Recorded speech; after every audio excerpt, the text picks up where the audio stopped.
Why do some people feel calmer the second they start cleaning, while others feel stressed just staring at the clutter?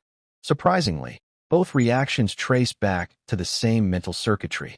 A love of organizing isn't really about being neat. It's about regaining a sense of command. When your world feels unpredictable, your brain looks for something steady. Putting things in order externally can restore a feeling of stability internally. After a hard day, rearranging a shelf or sorting a drawer can feel oddly comforting. That's not a coincidence. It's your nervous system trying to recalibrate. Research supports this. Completing even small tasks, like making the bed or clearing a table, triggers a release of dopamine, the brain's reward chemical. At the same time, a cleaner environment can reduce cortisol, the hormone linked to stress. That subtle lift in mood after tidying up isn't imaginary. It's biological, but it goes deeper. On a subconscious level, your surroundings act as signals of safety. Clutter constantly hints at things left undone.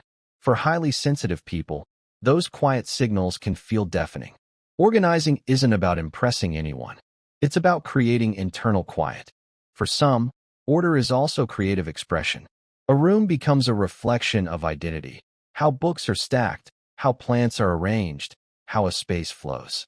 It's designed as personal storytelling. And the repetitive motions of cleaning, folding, sweeping, sorting can become meditative. Movement replaces stillness as a way to ground yourself, yet there's also an emotional layer. Decluttering often means releasing more than objects. Letting go of old clothes, broken items, or unused gifts can feel surprisingly heavy. Each discarded object can symbolize a past version of yourself. That's why cleaning can stir unexpected feelings. You're reshaping your narrative through your belongings.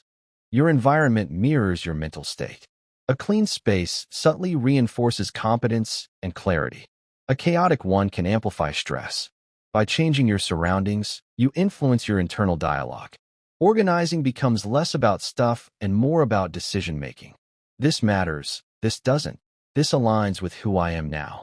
So if you notice yourself feeling lighter after tidying up, don't dismiss it. That's regulation in action, mind and body syncing through small, deliberate choices. Calm isn't stumbled upon. It's built, task by task. What does organizing do for you?